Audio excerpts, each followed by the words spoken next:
My name is Sherry, and I have seen the sunrise for 67 years of life.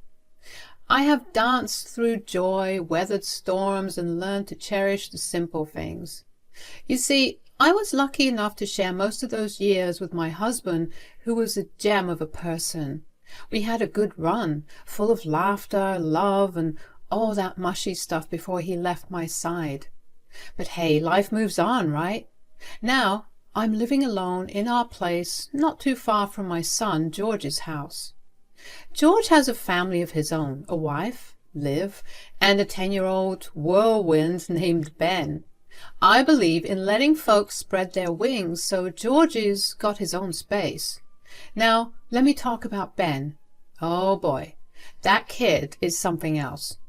The day Ben popped into this world, it was like a switch flipped. Suddenly, life was all rainbows and glitter again. I held that squishy little thing and thought, well, aren't you a game changer? Little did I know this kid would fill my home with so much laughter.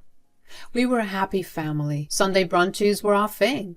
Liv would whip up pancakes that could rival a five-star joint, and George, well, he had the coffee game on lock.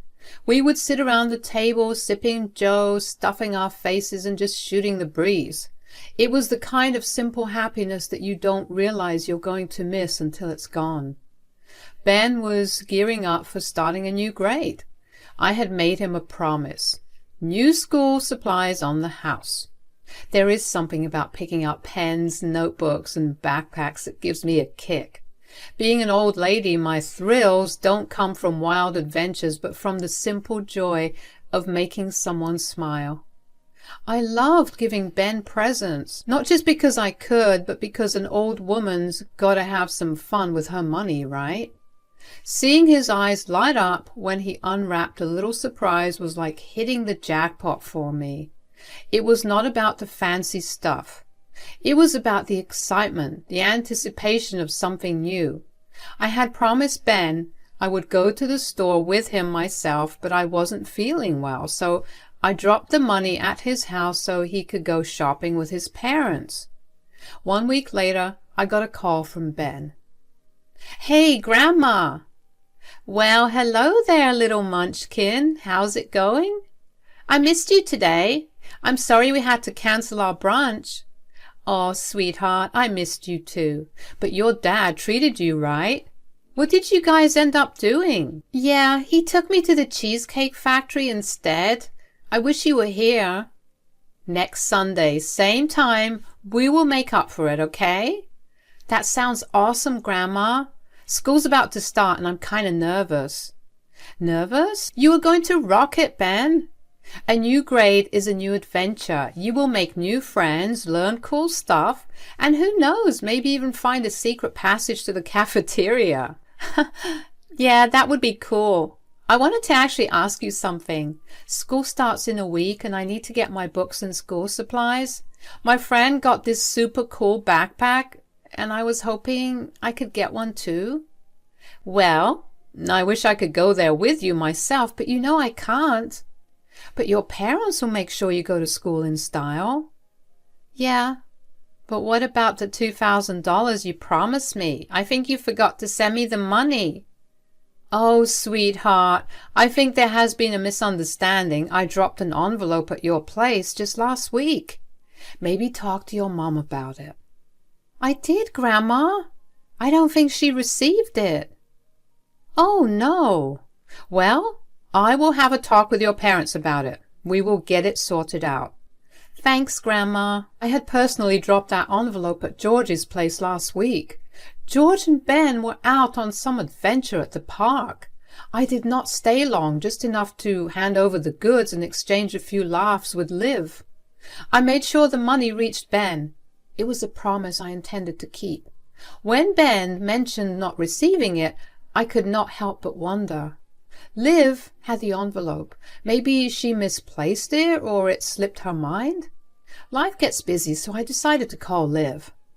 "Hey, Liv, you got a second? Hope I'm not interrupting." "Not at all, Sherry. What's up?" "Well, Ben must have mentioned the money I promised him." "Yeah, he told me. It's cool, Sherry.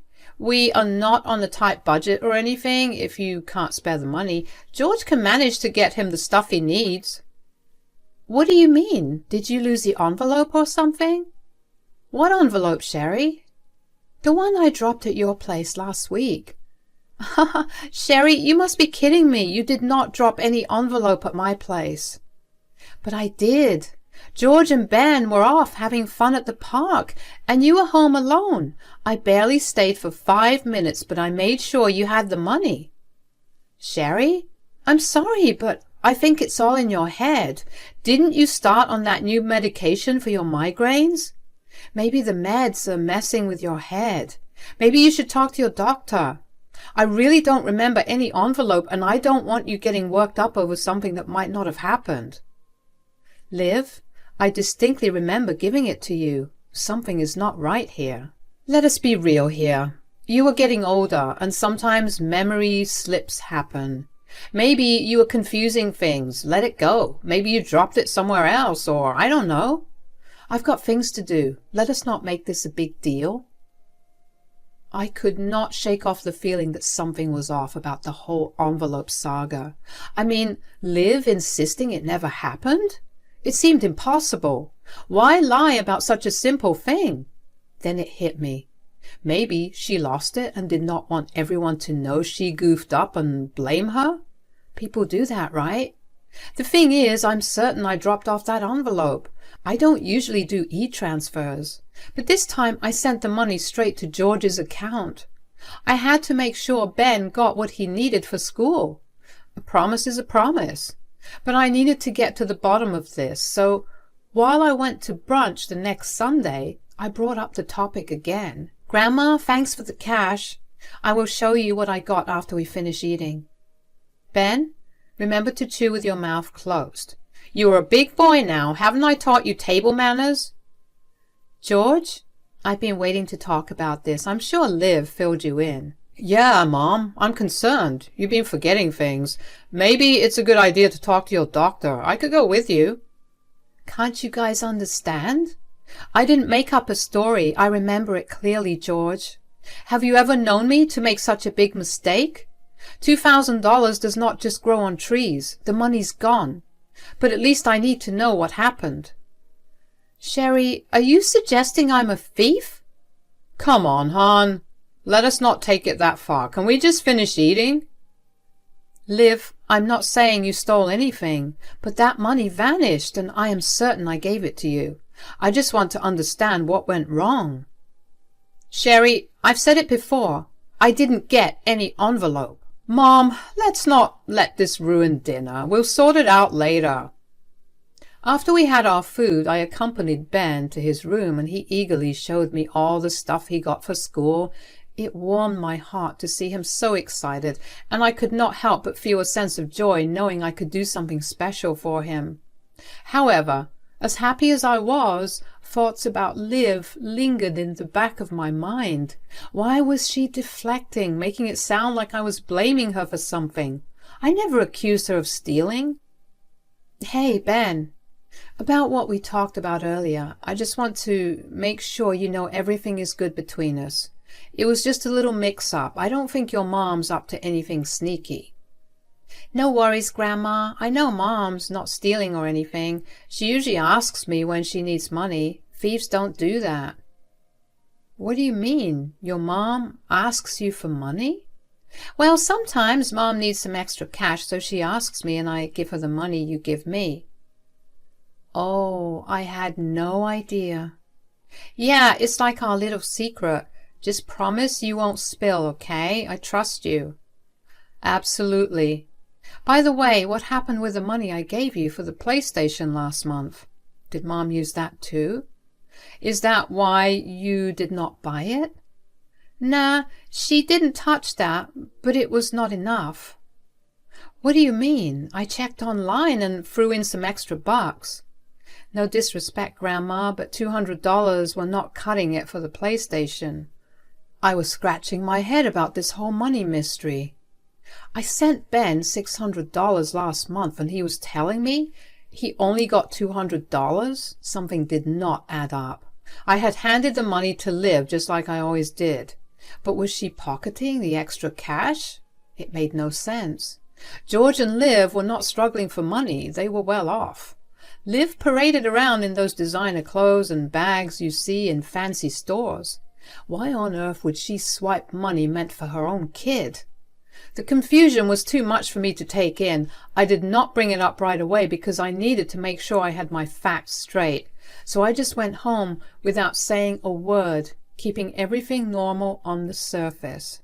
I decided it was time for a heart-to-heart with Liv. I did not want to blow things out of proportion. Maybe there was a simple explanation.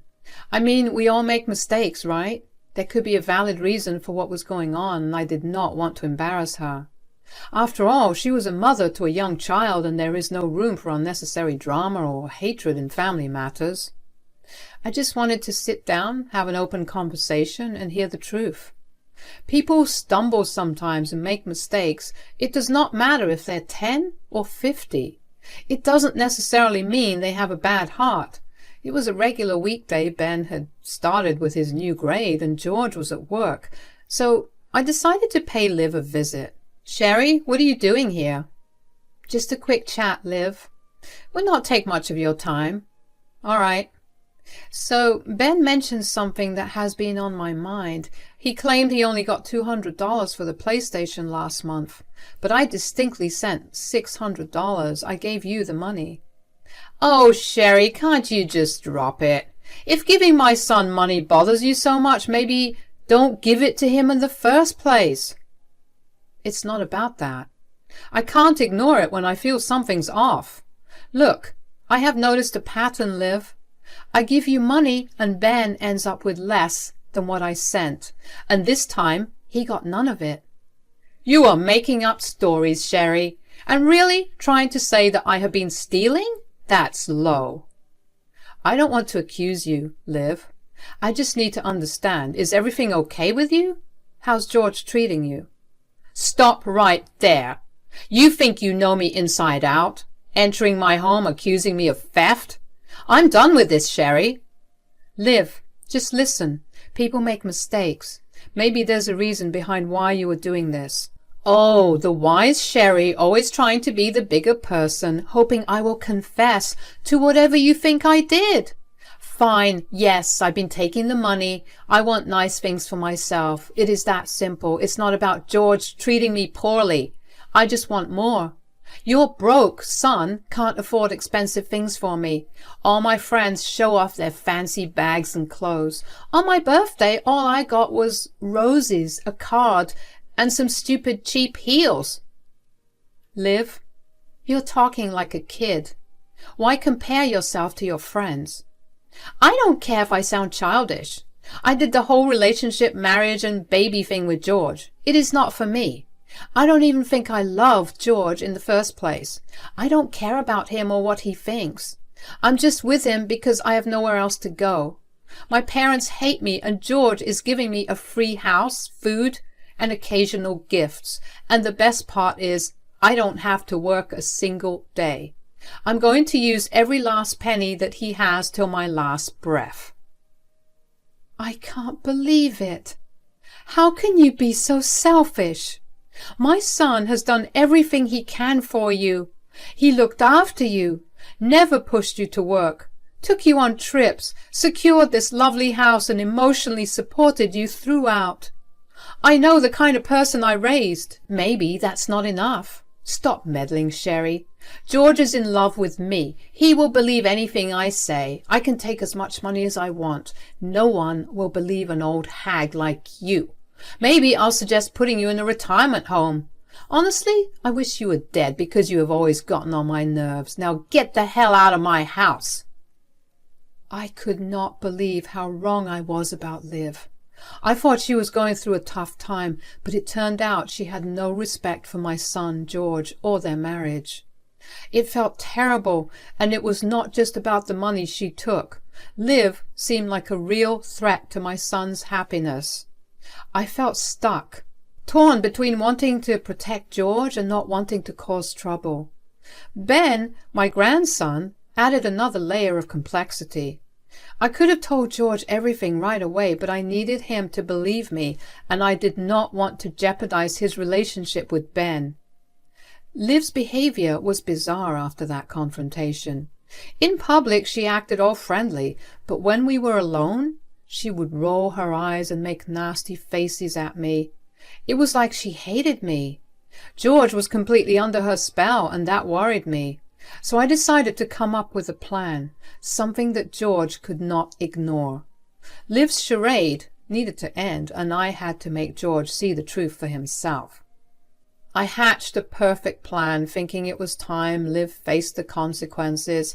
I had earlier promised her a precious piece from my vintage jewelry collection, something she had eagerly anticipated. Given all the drama that unfolded, I decided to call her to my place and break the news that she would not be getting anything after all, just to get a reaction out of her. Knowing Liv would not want to confront me face to face, I sent her a carefully crafted text, one that would pique her curiosity and lure her in. I wanted her to walk right into the trap I was setting. "Hey, Liv, I wanted you to come over to my house tomorrow alone." "Sorry, I'm not interested." "It's about the necklace." "Oh, what about it?" "My place is at 7 p.m. tomorrow." "See you tomorrow." I nailed the first part of the plan, getting Liv to accept the invitation to my place. Then it was time for the second part, calling George. "Hey, George, how's it going?" "Not bad, Ma. Is everything okay with you?" Yeah, all good. Listen, there's something on my mind and I need to talk to you about it. Are you alone right now?" "Yeah, I am by myself. What's up?" "Well, it's about Liv." "Liv? What's going on?" "I can't really spill it all over the phone. It is kind of complicated." "Complicated? Mom, you're making me nervous. What's happening?" I know. I hate to drop this bomb on you, but we need to deal with it in person. Can you come over to my place tomorrow at 6:30 p.m.? There are things I need to explain, and you need to see for yourself." "Mom, just tell me now. Is it about the money again? If it is more than that, George. Just trust me, okay?" "Fine, Mom. I'll be there tomorrow at 6:30, but you have to give me a hint here. I don't want to be acting weird around Liv." "I wish I could, son. Just be there, and we will figure this out together. Please don't tell Liv about this." "Sure, Mom." So everything was set. I spent a restless night wondering if I was making the right call or going too far. My plan was simple. George would hide in my closet, listening to our talk and figuring things out himself. Recording Liv seemed too tricky, and having George there felt like a better move. The next day came and George knocked on my door a bit before 6:30. I welcomed him in, feeling the tension thick in the air. "Well, I want you to hide in the closet before Liv arrives." "What the hell? Liv's coming too?" "Yes, she is. Now listen, George, you need to trust me on this. Liv has been stealing, not just the $2,000, but also the money I've been giving Ben. But it does not stop there. I had a conversation with her the other day, and, well, I do not want to break your heart, son, but she doesn't care about you. She's not a good woman." "Come on, Mom. Don't say that. I think you're taking things too far. I'm going home." "George, that's why I asked you to meet me in person.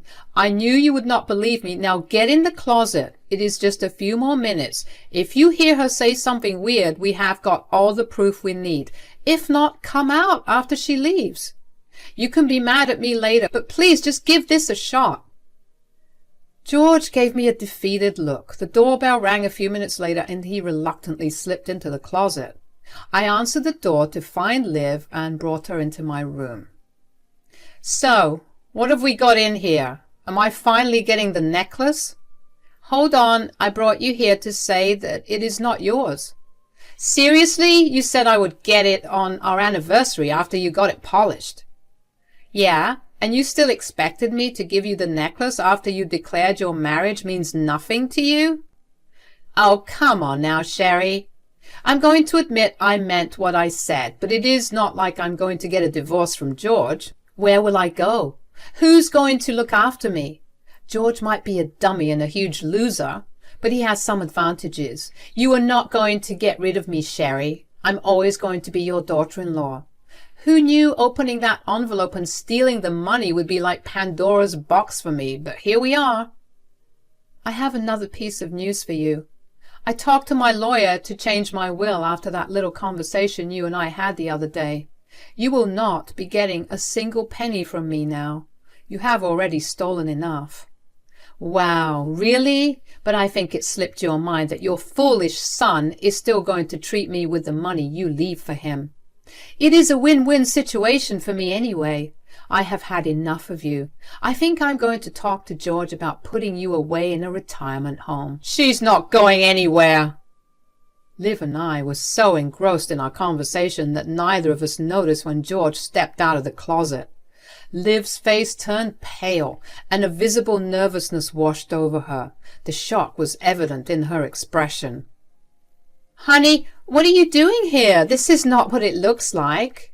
"Spare me, Liv. I overheard everything I needed to hear. Initially, I thought I would be upset, but on reflection, I see the selfishness, especially with Ben in the mix. Then it hit me.